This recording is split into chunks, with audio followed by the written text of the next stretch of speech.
첫 번째 시간에는 우선 자기 확인형에 대해서 어떤 공략법을 적용을 해야 되는지를 본격적으로 배워보도록 하겠습니다. 자, 자기 확인형에서 가장 첫 번째로 여러분들이 준비를 해둬야 되는 것은 1분 자기소개입니다.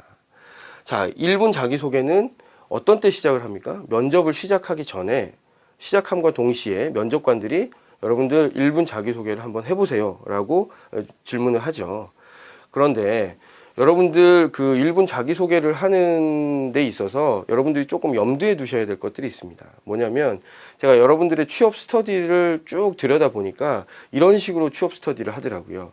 1분 자기소개만 주구장창 연습을 하는 경우가 굉장히 많습니다. 그래서 서로 1분 자기소개 스크립트를 쓰고 서로 피드백해주고 몸짓, 제스처, 말투, 아이 컨택트 이런 것들을 계속 연습을 하는 경우가 굉장히 많아요. 그런데 실제로 그 1분 자기소개 이외의 다른 면접 질문에 대한 대비는 거의 안 하는 게 일반적입니다. 자, 그런데 1분 자기소개가 여러분들이 생각하는 것만큼 그만큼 중요할까요? 한번 제가 그만큼 중요한지 여부에 대해서 말씀을 드리겠습니다. 자, 여러분 그 오디션 프로그램 슈퍼스타 K 아시죠? 자, 그 슈퍼스타 K에 보면 예선을 치를 때 일단 지원자가 와서 뭘 합니까? 자, 자기소개를 간단하게 하죠. 그 다음에 자기소개를 한 다음에 실제 노래를 불러보도록 하죠.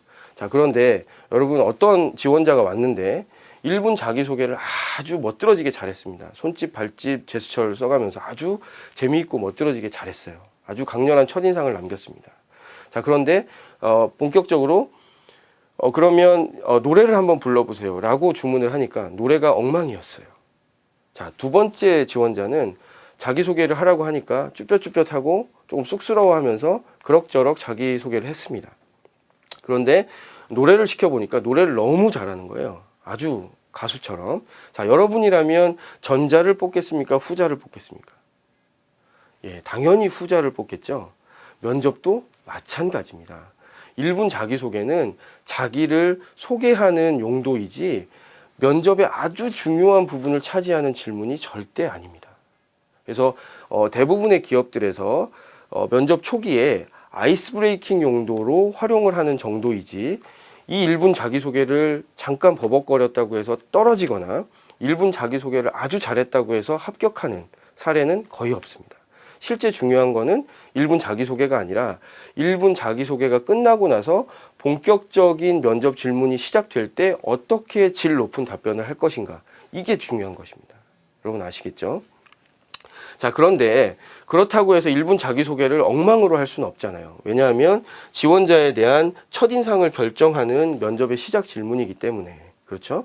자, 그래서 여러분들이 이 1분 자기소개를 하는 방법을 여러분들이 조금 저한테 배우고 그 다음에 그 내용대로만 여러분들이 준비를 하시면 굉장히 훌륭한 답변을 하실 수 있겠습니다.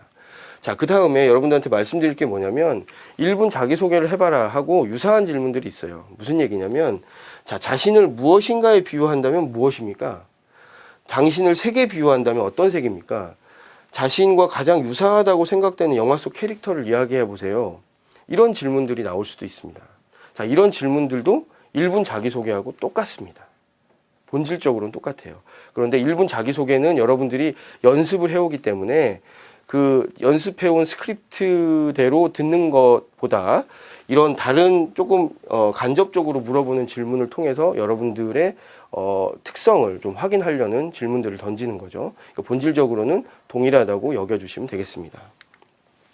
자, 그런데 이 1분 자기소개에 있어서의 키포인트는 뭐냐면 이 두 가지만 생각을 하면 돼요. 첫 번째는 1분 안에 보여줘야 된다는 거잖아요. 그죠? 근데 1분 안에 자기 인생의 모든 것들을 보여주는 거는 불가능합니다. 근데 잘못된 1분 자기소개는 이런 식이에요. 저는 중학교 때 뭘 해봤고요. 고등학교 때 학생회장을 해봤고요.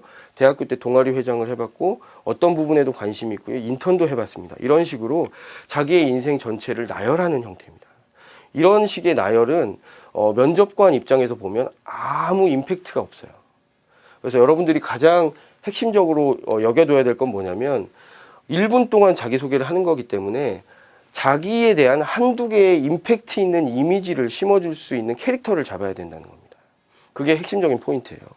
자, 그래서 어필하고 싶은 나의 캐릭터, 그러니까 나는 어떤 사람입니다 라는 부분, 그 다음에 내가 어떤 사람인지를 확인시켜 줄 수 있는 과거 경험, 그러니까 그 근거, 이 정도만 구성을 하면 1분 자기소개가 완성이 된다고 볼 수 있습니다.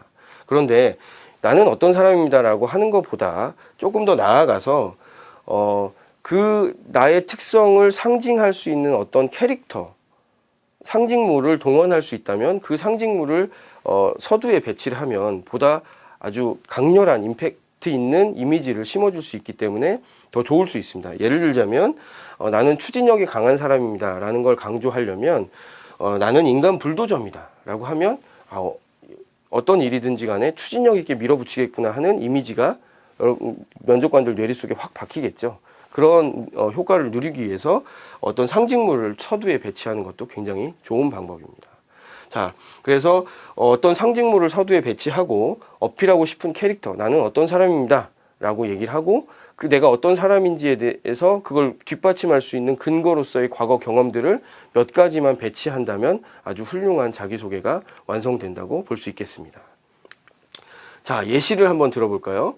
자, 1분 자기소개를 해봐라 라고 했습니다. 아주 굿 샘플에 해당하는 합격 답변인데 여러분들도 참조를 하셔서 여러분들의 1분 자기소개를 하는데 활용을 해보도록 하세요.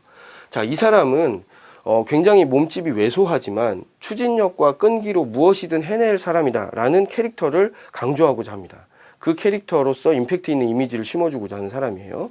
그래서 그 어필하고 싶은 캐릭터를 먼저 얘기합니다. 자, 이런 식으로 얘기를 했나요? 저는 마늘과 같은 사람입니다. 작지만 씹어보면 눈물이 날 정도로 맵고 우리 몸에 좋은 마늘처럼 저는 강력한 추진력과 끈기로 어떤 일이든 해낼 수 있는 사람입니다. 자, 이렇게 얘기를 하면 이 사람의 캐릭터가 면접관들에게 아주 잘 박히겠죠. 자, 그 다음에는 그 추진력이 있고 끈기가 있다는 것을 보여줄 수 있는 경험들을 배치해야 됩니다. 그렇지 않으면 이게 사실인지 거짓말인지 확인하기 어렵기 때문이죠. 자, 그래서 뒷받침할 근거로서 과거의 경험을 이야기해 줍니다. 고등학교 시절 현악반 악장으로서 물리적, 비용적 제약을 무릅쓰고 연주회를 추진해서 높은 호응을 얻은 바가 있습니다. 자, 그리고 대학 시절에는 중견기업 CEO에게 직접 편지를 써서 그 회사 설립 이래 처음으로 인턴으로 채용되어 일해보기도 했습니다. 자, 이 근거를 제시하니까 어떻습니까, 여러분? 아, 정말로 추진력과 끈기가 있는 불도저 같은 사람이고 마늘 같은 사람이구나라는 느낌이 확 들어오죠. 예, 이렇게 이제 뒷받침할 근거를 제시해 주는 겁니다. 그리고 마지막으로 끝맺는 말로 앞으로 A 회사에 입사하면 마늘처럼 독하게 일해서 회사에 기여할 수 있는 인재가 되겠습니다 정도로 마무리를 하면 되겠습니다. 자, 여러분 이 정도로 자기소개에 대한 스크립트를 여러분들이 써놓고 여러분들에게 강조하고자 하는 건 뭐냐면 1분 자기소개에 대한 준비도 물론 중요하겠습니다만 1분 자기소개에 대한 준비가 끝났으면 다른 면접 질문에 대한 준비를 본격적으로 시작하시라는 거예요. 그걸 제가 꼭 강조드리고 싶습니다. 자, 이와 1분 자기소개와 유사한 문제로 이런 문제가 나올 수도 있어요. 자신과 가장 유사하다고 생각되는 영화 속 캐릭터를 한번 이야기해 보세요. 이런 겁니다. 이것도 접근 방식은 1분 자기소개하고 똑같습니다. 자, 이 사람은 성실하다. 남에게 헌신하는 자세를 갖고 있다. 이걸 강조하고자 하네요. 그러면 성실과 헌신에 해당하는 부합하는 영화 속 캐릭터를 먼저 제시를 해야 되겠죠. 자, 이 사람은 이렇게 잡았습니다. 캐릭터를. 저와 가장 유사한 캐릭터는 포레스트 검프입니다. 그는 남들이 바보 같다고 할 만큼 자신이 해야 할 일을 묵묵히 수행을 했고 전쟁에서도 자신의 목숨을 아끼지 않고 동료들을 구하려고 한 사람입니다. 그러면 본인의 성실하고 헌신하고자 하는 캐릭터를 잘 설명해 줬죠. 자, 그 다음에 여기서 끝나면 안 됩니다. 그 다음에 뭘 제시해야 된다고요? 예, 과거의 경험을 제시해야 돼요. 그러니까 성실과 헌신이 나의 캐릭터라는 거를 뒷받침할 수 있는 근거를 제시해야 되죠. 자, 먼저 성실에 대한 근거입니다. 저는 맡겨진 일에 대해서는 반드시 완수합니다. 7월까지 자료집을 발간해야 되는데 동료들이 모두 여행을 떠나버린 적이 있습니다. 저도 그러고 싶었지만 유혹을 뿌리치고 자료집을 정리했습니다. 묵묵히 동아리방에서 일하는 저를 보고 몇몇 동료들이 도와줬고 다행히 기한을 맞출 수 있었습니다. 이런 근거를 제시하는 거죠. 자, 그 다음엔 헌신에 대한 근거입니다. 저는 때때로 제가 손해를 보더라도 동료나 친구들을 위한 일이라면 기꺼이 해줄 수 있다는 자세를 갖고 있습니다. 친한 친구가 배낭여행을 간 사이에 부모님이 교통사고를 당했는데 제가 기말고사 2과목을 포기하고 그 부모님을 병원에 모시고 가고 사고 수습을 도맡아 하기도 했습니다. 자, 이런 경험을 제시하니까 어떻습니까? 아, 정말로 헌신하는 사람이구나 라는 캐릭터가 확 와닿을 수 있겠죠. 예, 이렇게 이제 그 경험을 얘기해 주면 되겠고요. 마지막으로 끝맺는 말로 입사 후에도 포레스트 검프처럼 성실한 업무 수행은 물론이고 조직과 동료를 먼저 생각하는 헌신하는 자세를 잃지 않고 열심히 일하겠습니다. 라고 마무리를 하면 완벽한 답변이 되겠습니다.